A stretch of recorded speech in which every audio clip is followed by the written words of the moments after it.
In the heart of Lekki, Lagos, Amora lived in a world of marble floors and designer silk. Her husband, Chief Emeka Okafor, was a titan of the oil industry. To the public, he was a billionaire philanthropist.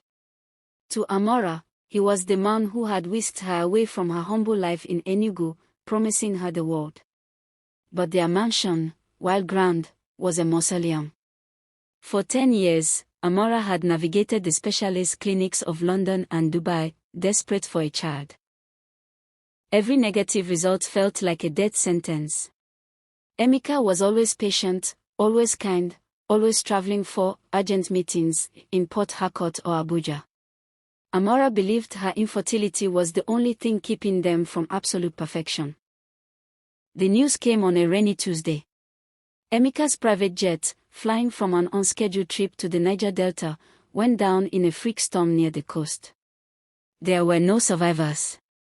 Amora didn't just lose her husband, she lost her identity. The funeral was a spectacle of vanity, attended by business rivals and socialites. But as Amora sat in the velvet-draped parlor, the estate lawyers arrived with a dossier that would dismantle her life. She discovered that Emeka had been living a double life. There were offshore accounts, properties in Abuja she had never seen, and a monthly stipend paid to a woman named Zainab in a modest suburb of Lagos. Amora, blinded by grief and curiosity, drove to the address on the documents. She expected a luxurious hidden apartment. Instead, she found a dilapidated bungalow with a leaking roof. When Zainab opened the door, she wasn't a glamorous mistress. She was a woman hardened by poverty, exhausted, and holding a toddler on her hip. Beside her stood a boy of 8 with Emeka's distinct, sharp eyes. Amora felt the floor drop beneath her. Her rage was incandescent.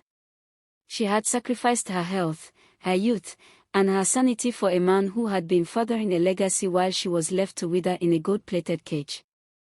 "Did he promise you this?" Amora hissed, holding up the legal papers. "Did he promise you the house, the money, the status?" Zainab looked at her, tears spilling down her cheeks. "He promised me nothing, madam. He told me he was a struggling contractor. He told me he loved me, but that he was married to a cold, heartless woman who wouldn't give him a child, and that he was trapped in an unhappy marriage. He told me he was trying to save enough money to buy my freedom, so we could be together."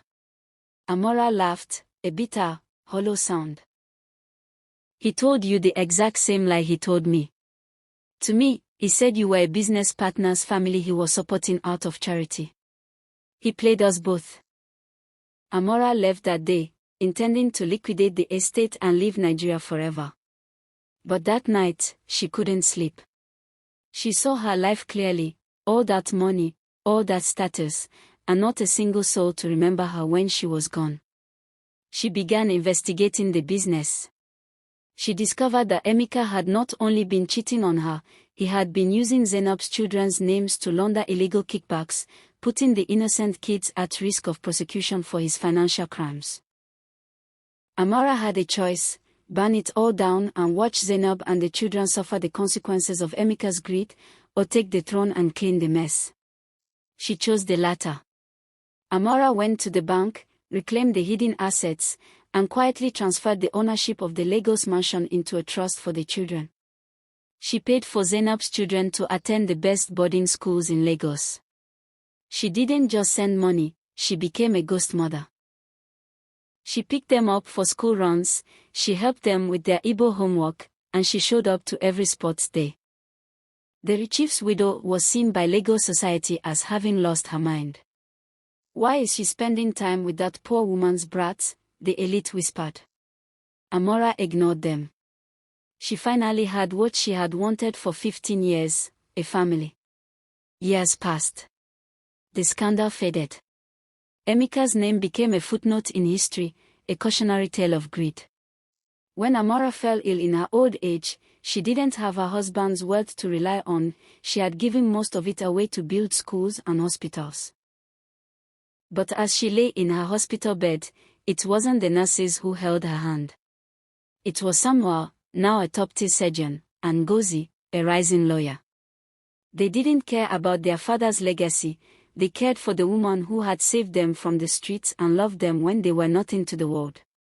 As she closed her eyes, Amora heard them praying in Yoruba, their voices soft and melodic. She realized that the curse of her infertility had been a doorway to a greater purpose.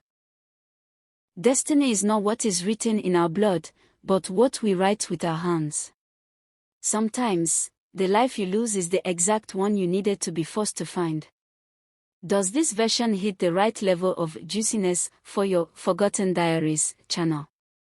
If you want, I can help you structure this into a script with suggested visual cues for your still image film style.